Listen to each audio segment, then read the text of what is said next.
네, 전반적으로 시장 분위기는 우호적입니다. 코스피가 1%, 코스닥도 1.4%, 중소형 쪽의 강세가 더 두드러지고 있지요. 상승하는 종목 수도 훨씬 지배적이라서 어제랑은 상반된 10시 구간을 저희가 마주하고 있는데요.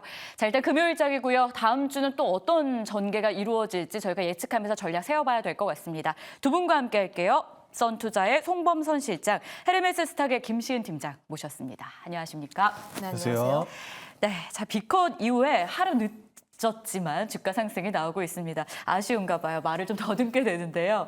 이게 지금 비컷 이후에 하루 늦은 상승이라서 그런지 막 무조건 반겨도 되는지 약간 이 의구심이 공존하고 있어요. 어때요? 오늘 상승 좀 안도해도 될까요, 팀장님? 오늘의 상승은 좀 안도해도 되지 않을까라는 어. 생각을 하고 있는데 그동안 50bp를 해야 되냐 25bp를 해야 되냐 의견들이 굉장히 많이 나뉘었습니다.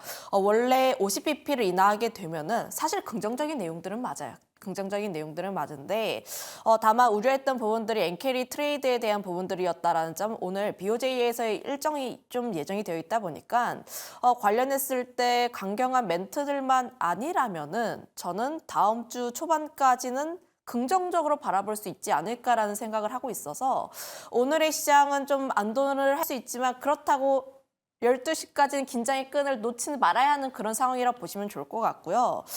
다만 불확실성에 대한 해소 측면에서 바라보게 되었을 때 나름의 긍정적인 모습들을 보였는데 그렇게까지 크게 환율이 요동치지 않았고 그리고 일본이 인상을 하게 된다면 11월 혹은 12월에 할 예정인데 그때 당시면은 미국 같은 경우가 대선이 예정되어 있습니다.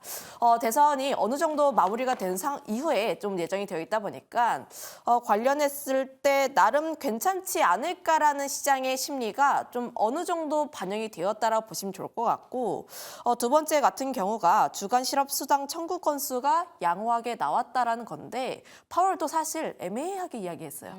파월도 또 이야기를 하면은 지금 뭐 다 괜찮은데 일단 뭐 혹시 모르니까 선제적으로 대응을 할게. 그런데 지표가 좀 양호하게 나와주고 있다 보니까 아 그래 우리 시장 괜찮다. 경제 괜찮고 네. 고용도 괜찮고 지금 경기 침체 아니니까 그럼 더 괜찮지 않을까. 지금 너무 많이 빠졌으니까 더 좀 지금 상황에서는 과매도권이다 보니까 시장이 올라가는 상황이다라고 보시면 좋을 것 같습니다.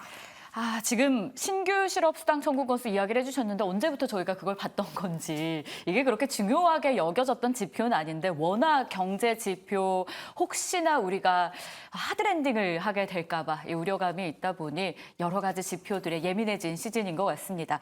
안도해도 되긴 하는데 그래도 긴장의 끈은 늦출 수 없다. 김시은 팀장의 오늘 시장 한마디였는데요. 자, 금리 인하 주기에서 평균적인 수치가 있다고 해요. 6번 중에 4번 이나에서 대형주가 상대적 우위의 자리를 점했었다라고 합니다. 혹시 송 실장님 이번에도 대형주 위주의 상승이 나올 가능성이 있을까요? 어떤 전망하세요? 네, 지금으로 봤을 때는 대형주가 좀 더 유리합니다. 지금 오늘만 딱 놓고 보더라도 지금 오늘 보시면은 대형주가 중소형주보다 잘 올라가고 있어요. 그래서 대형주 코스피 지수가 있습니다. 대형주 지수만 따로 있는데 이게 2,600포인트인데 오늘 26포인트 올랐거든요. 자, 그리고 소형주 지수는 2,220포인트인데 이게 15포인트 올랐습니다. 그래서 소형주는 15포인트 올랐고 대형주는 26포인트 오르면서 대형주가 오늘 더 잘 가고 있고 실제로 이런 금리 인하, 비컷에 대한 영향이 대형주가 가장 좀 잘 맞아떨어지고 또 최근에 흐름을 보면은 대형주가 많이 빠졌어요. 여러분들 어제만 보시더라도 삼성전자, SK하이닉스 엄청나게 하락하는 그런 양상이 나타났는데 SK하이닉스는 무려 장중에 막 11%까지 폭락하기도 했었죠. 자, 그런 부분들이 오늘 낙폭이 회복되면서 어느 정도 긍정적이고 모건 스탠리가 뭐 했던 것들 그런 것들이 약간 안 맞는 게 있습니다. 제가 봤을 때는 다 100% 옳다고 할 수 없어요. 그렇기 때문에 그런 점들을 우리가 이제 뒤늦게나마 투자자들이 자각하고 다시 한번 SK하이닉스라든가 삼성전자 등등 대형주가 올라가고 있는 양상이고요. 괜찮은 것 같습니다. 대형주가 좀 더 좋고 그리고 중소형주 역시 그에 따라서 같이 올라갈 수 있는 상황들 그리고 실업수당 청구 건수까지 좋게 나왔다 보니까 비컷이라는 50bp를 확 내려버린 이런 큰 약을 먹고 또 여기까지 지수까지 실업소송 청구 건수도 4개월 만에 최저치로 나타났죠. 이런 것까지 맞아 버리니까 아주 지금 좋은 상황이다 이렇게 보고 있습니다. 어쨌든 대형주가 현 구간에서는 조금 더 우위를 점할 가능성이 높다라는 게 그러니까 과거 통계와 비슷하게 이번에도 흘러갈 가능성을 송 실장님도 조금 더 높게 보고 계십니다. 자, 여러 가지 체크해야 될 게 있는데요. 자, 그러면 이런 상황에서 저희는 어떤 전략 가지고 가야 되는지 한번 보겠습니다. 김시은 팀장님은요. 확실한 모멘텀을 찾아가자라는 겁니다. 시장 믿을 만한 구석은 역시 모멘텀인 것 같아요. 대표적으로 실적도 있고요. 뭐 수주 공신한 것도 있을 텐데요. 뭐 차트상에서도 모멘텀이 될 만한 그런 종목이 있을까요? 차트상보다는 지금 현재 시장에서는 내가 어떻게 믿고 있는지가 가장 중요하다라고 보시면 좋을 것 같아요. 개인의 성향인가요? 개인의 성향도 될 수가 있고 내가 어떻게 생각하는지가 지금 현재 시장에서 가장 중요하지 않을까라는 생각을 하고 있는데 저는 물론 지금 이제 3분기 실적이 잘 나오는 기업들 예를 들어서 바이오 섹터 같은 경우 뭐 플랫폼이라든지 혹은 미용 의료기기, 화장품 이런 기업들 같은 경우에는 실적에 대한 확실한 모멘텀을 안고 천천히 모아가시는 구간대라고 보시면 좋을 것 같고요. 그와 반대로 반도체 같은 경우를 보게 되었을 때 지금 의견이 굉장히 상반되게 나뉘고 있습니다. 우리가 조금 뒤에서 조금 더 이야기를 하겠지만 현재 반도체 같은 경우에는 긍정에 대한 이야기도 굉장히 많이 나와주고 있고 반대에 대한 의견들도 상당히 많이 나와주고 있는 것인데 그때 내가 선택하고 있는 것이 어떤 것인지 좀 더 포인트를 잡을 필요가 있어요. 특히 이렇게 지금 시장은 굉장히 혼조세입니다. 많은 분들이 다양한 기준들을 제시를 하고 그 기준 안에서 굉장히 많이 수급이라든지 종목이 왔다 갔다 하는 상황이다 보니까 나만의 확실한 전략과 그리고 기준이 좀 세워줄 필요가 있지 않을까라는 생각을 하고 있어서 지금 시장 같은 경우에는 그 무엇보다 나만의 확실한 전략과 모멘텀이 더 필요하지 않을까라는 의견 한번 드려보도록 할게요. 나만의 확실한 모멘텀 꼭 찾아가야 된다라는 걸 저희가 중심 잡고 잘 기억해 보겠고요. 송범선 실장님은 그럼 오늘 오후를 향한 그리고 다음 주를 향한 어떤 전략이 필요하다라고 보셨을지 보시죠. 반도체의 시간이라고 주셨는데요. 반도체의 시간이 이제 다시 오는 겁니까? 아니면 좀 쉬는 겁니까? 반도체의 시간이 돌아왔다고 판단을 합니다. 네. 돌아왔습니다. 오늘만 보더라도 삼성전자, SK하이닉스 다 반등하고 있죠. 그래서 사실 어제 많이 나왔던 것들, 뭐 모건스탠리 이거 나쁘게 막 삼성전자 목표가를 낮추고 대량으로 낮추고 SK하이닉스는 뭐 12만 원 좀 이렇게 해버렸어요. 말도 안 되는 겁니다 이거. 그래서 뭐 선행 매매다 뭐 이런 말들까지 나오고 있는데 어쨌든 그건 좀 조사를 해봐야 되는 거고 공매도를 했는지 안 했는지 그렇지만 어쨌든 지금 외국계 증권사한테 이렇게 여러분들이 휘둘리고 그럴 필요는 없습니다. 외국계 증권사를 좀 굉장히 권위적으로 또 이렇게 입지가 있는 그렇게 보는 시각들이 많아요. 하지만 결국은 모건스탠리나 뭐 삼성증권이나 뭐 LH투자증권이나 다 똑같은 증권사예요. 여러분들 증권사는 아니죠. 모건스탠리 금융 그쪽 IB 쪽으로 해서 하니까 근데 다 같은 금융 회사입니다. 금융 업체다 보니까 그런 점들을 여러분들이 좀 고려를 하시면서 너무 외국계에 흔들릴 필요 없다. 그리고 삼성전자 뭐 오늘도 반등하고 이제는 좀 반도체 시간이 돌아올 것 같고 반도체가 그동안 좀 많이 쉬었습니다. 추석 전부터 해서. 하지만 반도체, 엔비디아 실적도 저번에 좋게 나왔었고 계속해서 실적이 긍정적으로 나타나고 있고 삼성전자 역시 이번에 좀 상당히 위기긴 하지만 어떻게 보면은 또 이번에 역대 최대 실적을 거둘 것이다라는 말이 나오거든요. 연말까지 가면은 실제로 그렇습니다.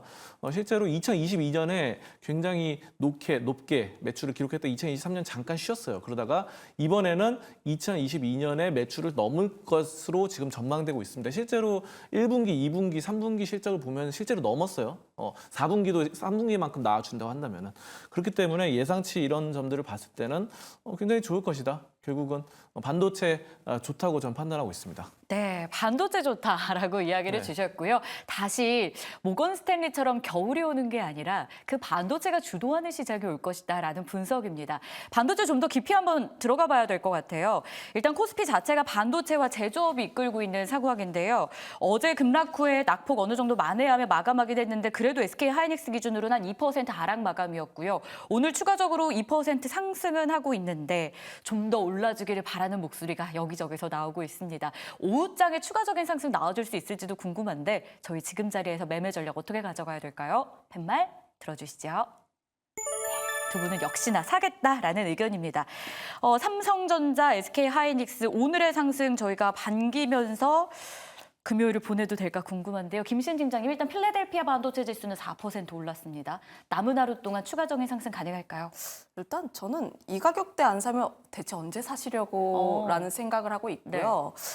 제가 앞서서 나만의 전략 혹은 나만의 기준이 무엇인지를 잘 설정해 볼 필요가 있지 않을까라는 생각을 하고 있는데 저는 지금 삼성전자를 비롯한 이제 반도체 기업들이 PBR 기준으로 했을 때 굉장히 저평가가 되어 있다. 특히 삼성전자 같은 경우가 그동안의 금융위기 수준까지 폭락했던 그 PBR 수준까지 내려왔기 때문에 현재 같은 구간에서는 천천히 차곡차곡 모아가셔도 좋지 않을까라는 생각을 하고 있고요. 특히 제가 앞서서 모건 스탠리 이야기를 굉장히 많이 했는데 네. 우리 역시도 믿을 필요가 없습니다.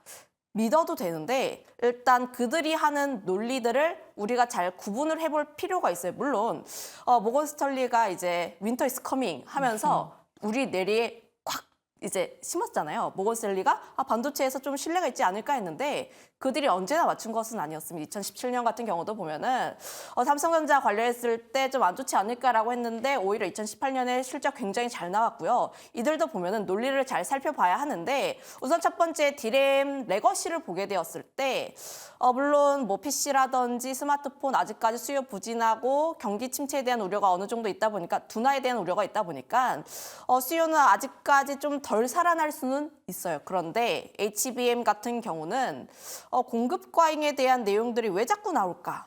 우리가 지난 시간에서도 마이크론 테크놀로지 이야기를 할 때 HBM 공급 과잉에 대한 내용들로 인해서 TP가 좀 깎였던 그런 내용들을 이야기를 했는데 저는 HBM이 지금 주문자 제작 방식이고 또 이제 공급 대비했을 때 수요가 계속해서 나와주고 있는 상황인데 지금 왜 계속 이런 이야기가 나오는지 의문이 들고 있는 상황이라 보시면 좋을 것 같아요. 결국 마이크론 테크놀로지의 실적 발표와 가이던스 그리고 그들의 멘트들이 나온다면은 저는 다시 한번 반전이 나와주지 않을까라는 그래요. 생각을 하고 있어서 저는 변곡점은 9월 26일로 보고 있습니다. 9월 26일 결국에는 실적을 한번 보고 반도체 가자라는 의견인 것 같아요. 송 실장님도 반도체에 대해서는 매수 사인을 주셨는데 모건 스탠리 이야기가 제 어제 오늘 끊이질 않아요. 근데 그에 반박하는 기사들도 그리고 분석들도 많이 나오는데 그중 하나가 미래에셋에서 목표가 26만 원을 유지하는 리포트를 보여줬죠. 겨울이 온다 하더라도 가장 돋보일 종목은 SK하이닉스다라는 겁니다. 실장님도 동의하십니까? 저 동의하고 있고요. 겨울이 올 수 있어요. 그 겨울이 저는 이미 왔다고 생각해요. 지금이 겨울이다. 근데 여러분 겨울 지나면 봄이잖아요. 반도체 봄 다시 옵니다. 여러분들 지금이 겨울이고 그렇기 때문에 주가가 많이 떨어졌어요. 사실상 최악의 혹한 겨울은 바로 어제라고 생각합니다. SK하이닉스가 많이 떨어졌고 이제는 다시 봄이 올 차례가 다시 도래하고 있고요. 자 그리고 좀 모건 스탠리의 보고서에 더불어서 지금 최근에 미국에서 또 반도체를 HBM을 또 우리나라가 지금 중국에다가 수출하는 거를 좀 금지하는 약간 이런 요구를 했는데요. 저는 이것도 크게 문제는 없다고 판단을 합니다. 왜냐하면 중국에다가 HBM을 팔고 있는 거를 멈춘다 하더라도 대중국 그러니까 중국향 매출은 줄어들 수 있겠죠, 수출은. 하지만 반면에 미국의 요구를 좀 들어준다 한다면은 미국향, 뭐 엔비디아라던가 이런 쪽에서 수주를 또 계속해서 발주를 받을 수는 있는 부분이거든요. 자, 그리고 매출 비중으로만 봐도 미국이 전 세계 반도체 1위입니다. 1위예요. 압도적인 1위. 이렇게 보고 2위가 어딘지 아십니까? 바로 한국입니다. 한국. 매출 비중으로. 그리고 6위 정도가 중국이거든요. 그래서 중국이 사실상 다른 거 여러 가지들 잘하는 것들이 많은데 반도체 쪽에서는 한국보다 오히려 매출 전체 규모가 작아요. 한국보다. 그렇기 때문에 이런 점들 봤을 때 중국향 매출에 너무 의존하지 말자. 화장품도 그렇잖아요. 최근에는 화장품도 뭐 한한령 이후로 팔던 거를 지금 유럽향 매출로 돌리고 있거든요. 자, 그런 점처럼 반도체도 중국보다는 미국향으로 좀 큰 시장으로 중국에는 약간 저렴한 반도체를 네. 많이 수출했거든요. 자, 그래서 이제는 엔비디아라던가 고급화된 것들 이런 전략으로 바꾼다고 한다면은 충분히 승산이 있다 이렇게 판단하고 있습니다. 승산이 있다. 그런데 이 반도체가 가지고 있는 재료 외에 그 별개로 문제가 되고 있는 건 수급인 것 같아요. 지금도 보면요. 삼성전자 매도는 여전하고요. 근데 한 가지 눈에 띄는 건 SK하이닉스 매수하고 있다는 겁니다. 팀장님, 외국인 시선에서 봤을 때 하이닉스보다 삼성전자 매력도가 떨어지는 이유는 뭘까요?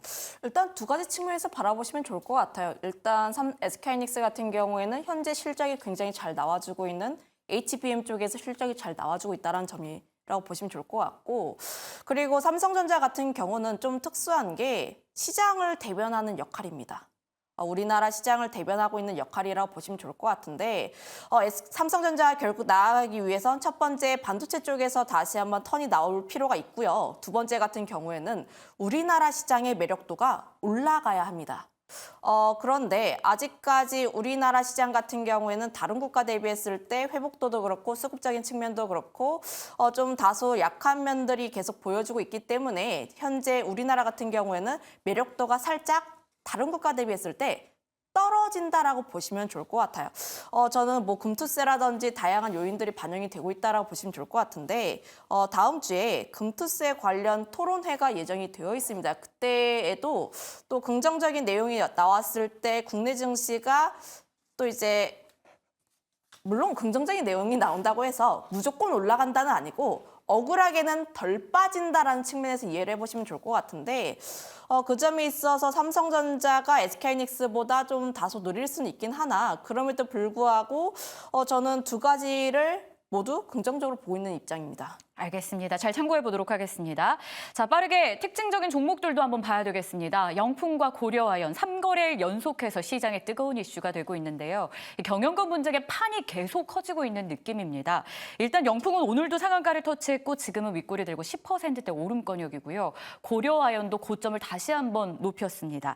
자, 두 기업의 경영권 분쟁 하루가 다르게 덩치 커지고 있는 상황인데요. 실장님, 일단 지난주 코멘트 주시기로 영풍의 주가 변동이 훨씬 클 거고 수익률 측면에서도 매력이 있을 것이다라고 하셨거든요. 딱 이 자리에서 네, 조언을 맞습니다. 주셨잖아요. 네.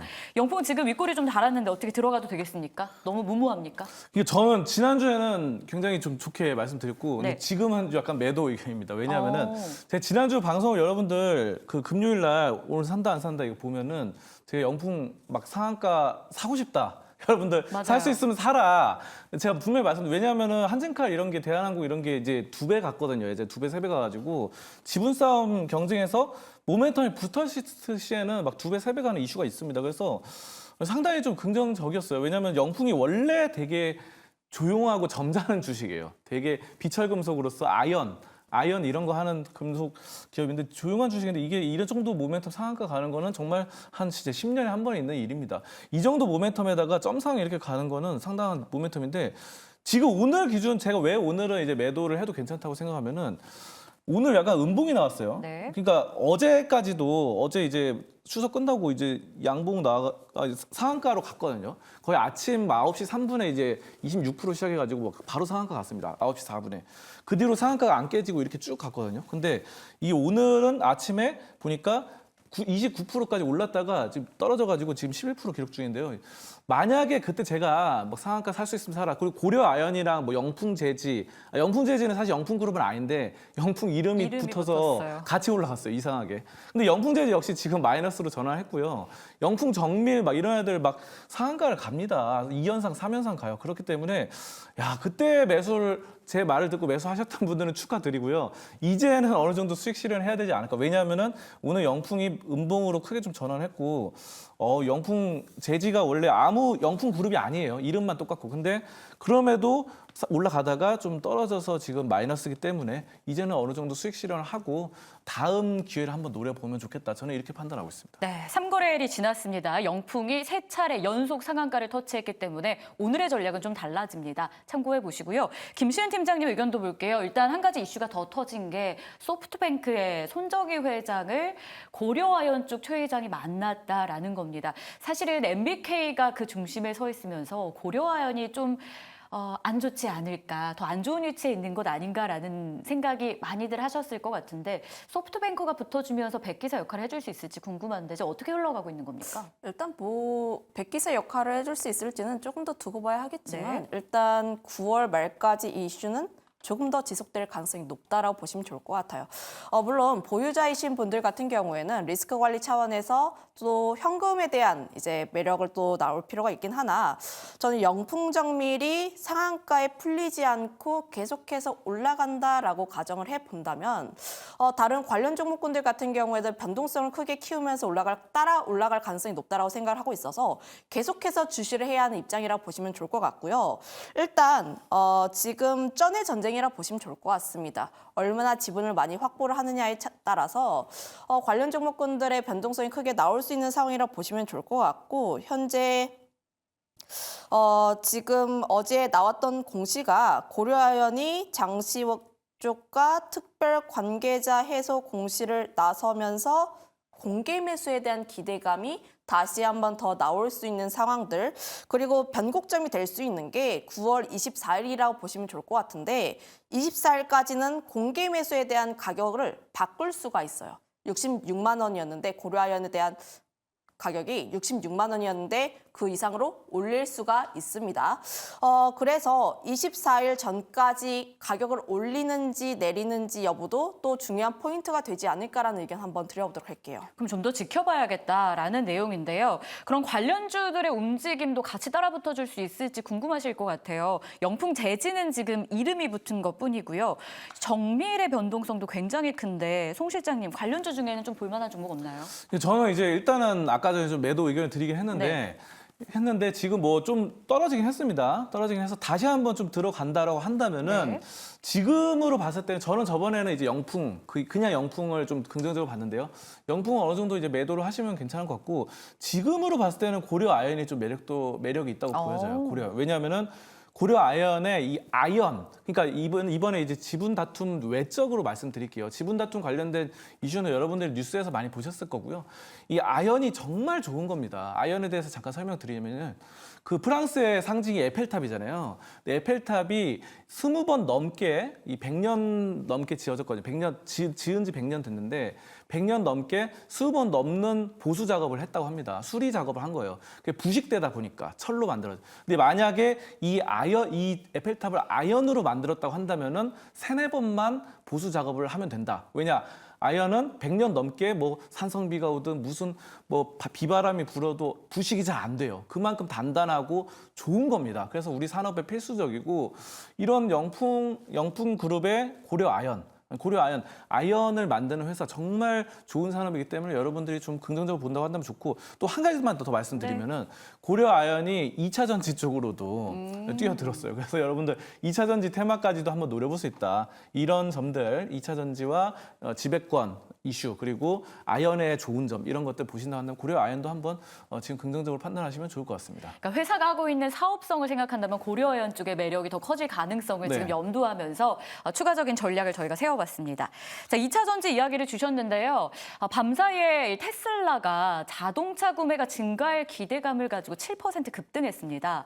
로보택시 기대감도 있을 거고요. 그래서일지 오늘 개장하면서 2차 전지주의 흐름도 나름 우호적인데 지금은 살짝 힘이 좀 풀리고 있는 구간입니다. 이 시점에서 전략 어떻게 가져가야 될지 산다 안 산다 의견부터 보겠습니다. 들어주시죠.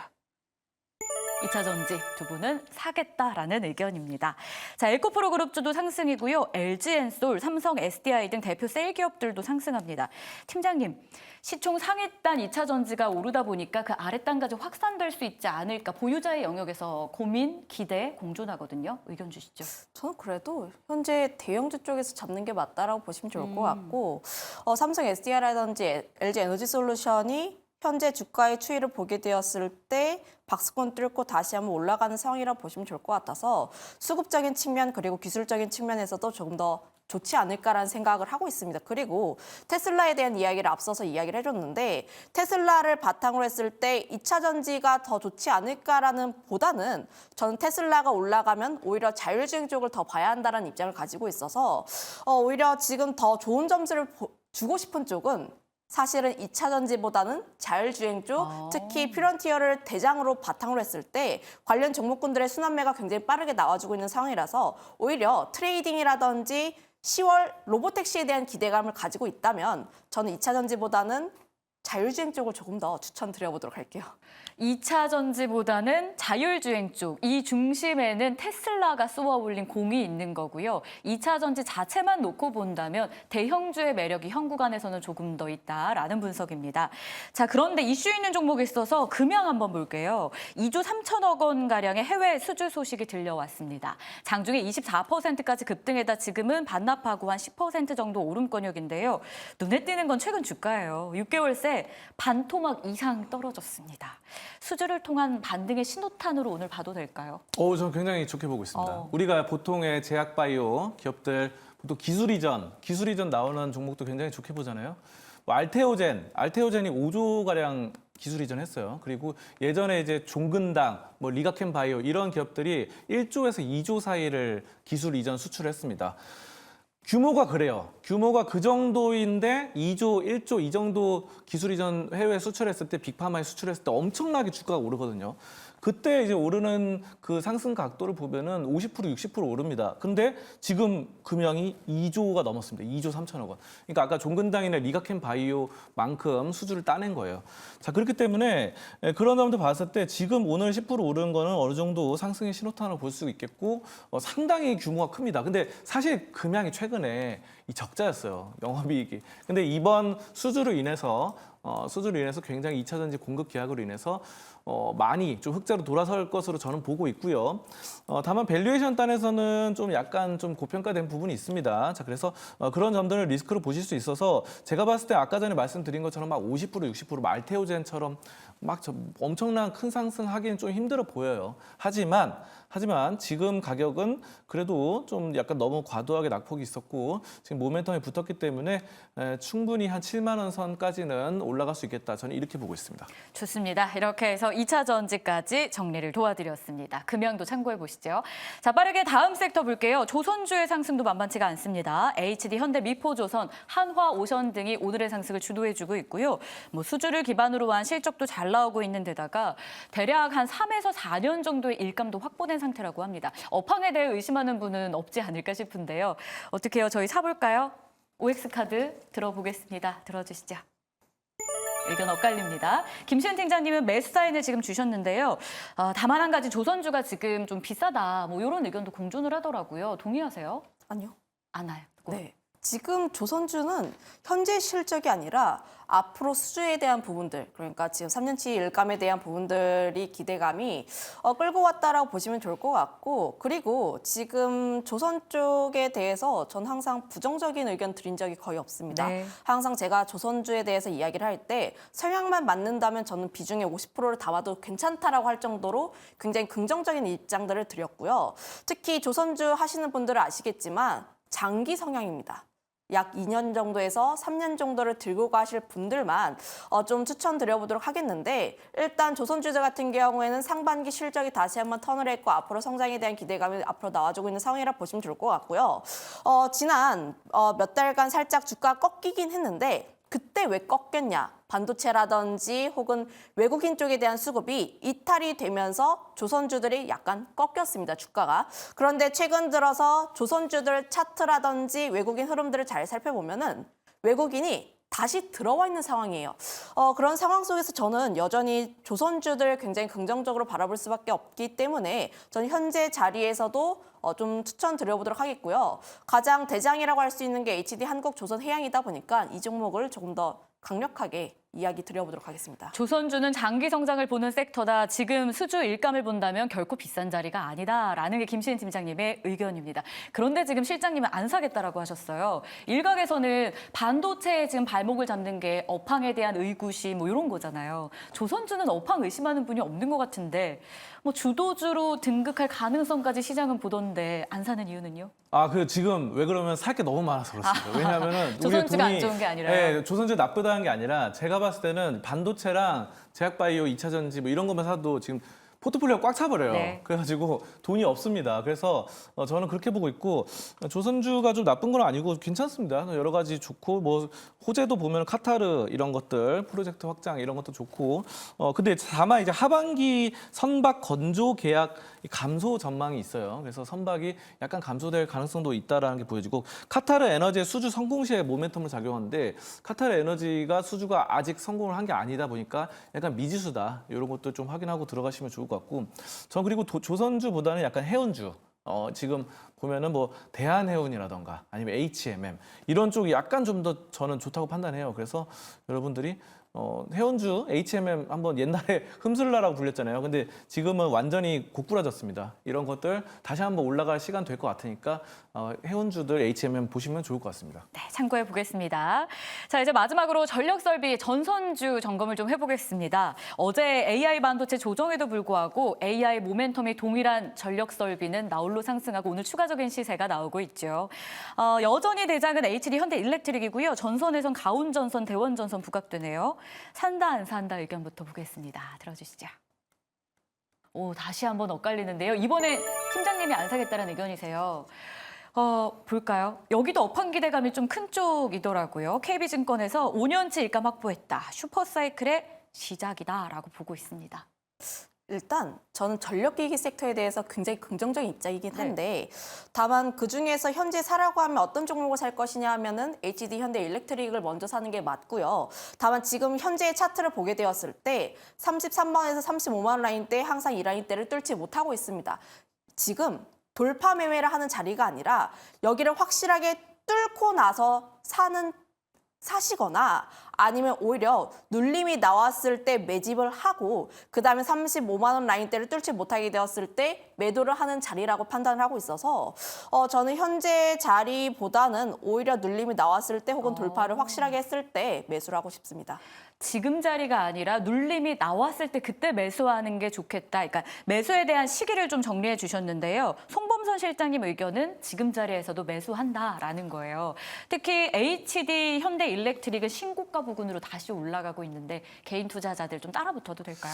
그러니까 저는 긍정적으로 판단하고 왜냐하면 이게 반도체랑 결국은 같이 움직인다고 판단을 해요. 그러니까 반도체 때문에 전력 설비가 올라간다고 저는 보고 있습니다. 왜냐하면은 이 AI 반도체 시장이 워낙에 커지고 AI 데이터 센터에 대한 수요가 늘다 보니까 거기에 대한 전기가 부족해가지고 전력 설비 주가 뜨는 거거든요. 자, 그런 점이 최근에 이제 다시 반도체 좋아지고 반도체 시간이 온다가 제가 말씀드렸잖아요.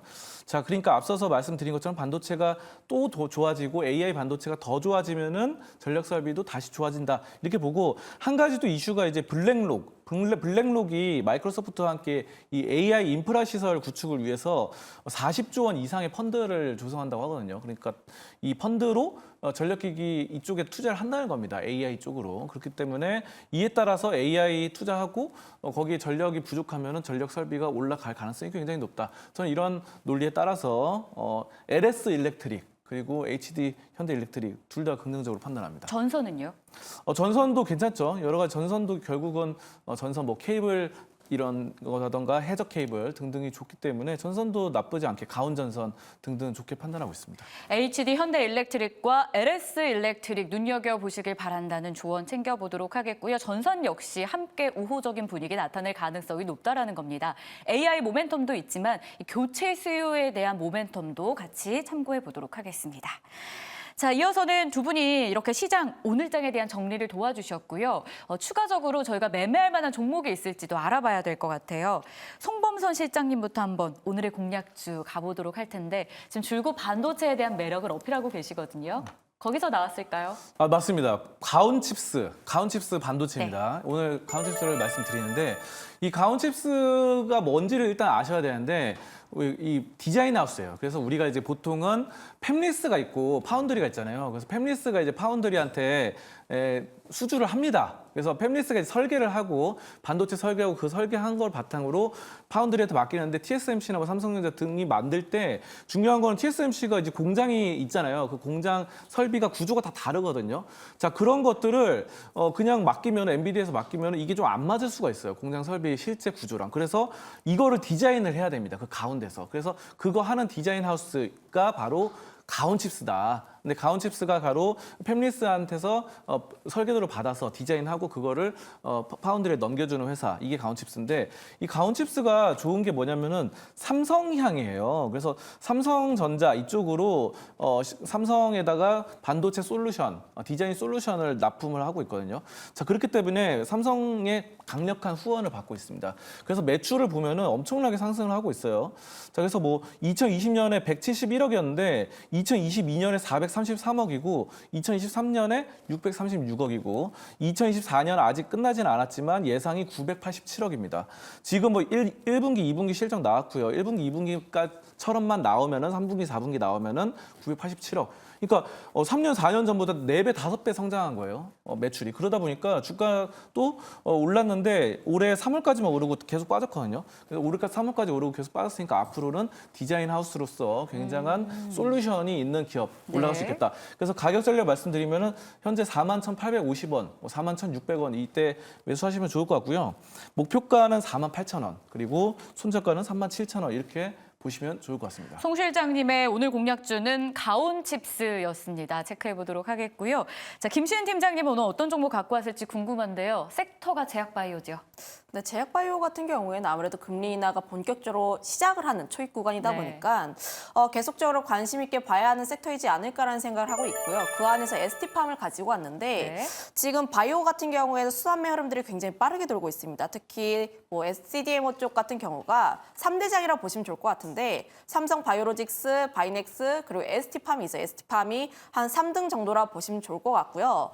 현재 뭐 삼성 바이오로직스 아직까지도 황제주 그리고 바이넥스 같은 경우도 전거래일 20%가 넘는 강세 흐름들 물론 주의 딱지가 붙긴 했지만 오늘 장에서 그럼에도 불구하고 견조하게 버텨주고 있는 모습들이 보여주고 있어서 그 흡알주자로 ST팜으로 다시 한번 부각될 가능성이 높다라고 보시면 좋을 것 같아요. 실제로 생물보안법이 실시되기 전부터 중국 기업을 대신에 ST팜이 수주받은 사례들도 있다 보니까 실제로 시행하게 되었을 때 이 기업이 수혜를 받을 가능성이 굉장히 크다라고 보시면 좋을 것 같고 수주 자체도 굉장히 많습니다. 누적 수주가 5억 달러라고 보시면 좋을 것 같고 제2올리고동이 증설 완료하게 되었을 때 받을 수 있는 생산에 대한 물량이 약 2배 정도 이상 커질 것으로 보여지고 있어요. 그만큼 생산을 늘렸다라는 것은 생산 캐파를 늘린다라는 것은 그만큼 앞으로의 매출에 대한 자신감이라 보시면 좋을 것 같아서 저는 이 기업이 충분히 전고점 그 이상 바라볼 수 있다라고 보시면 좋을 것 같고 목표가는 13만 원 라인대 그리고 손절가는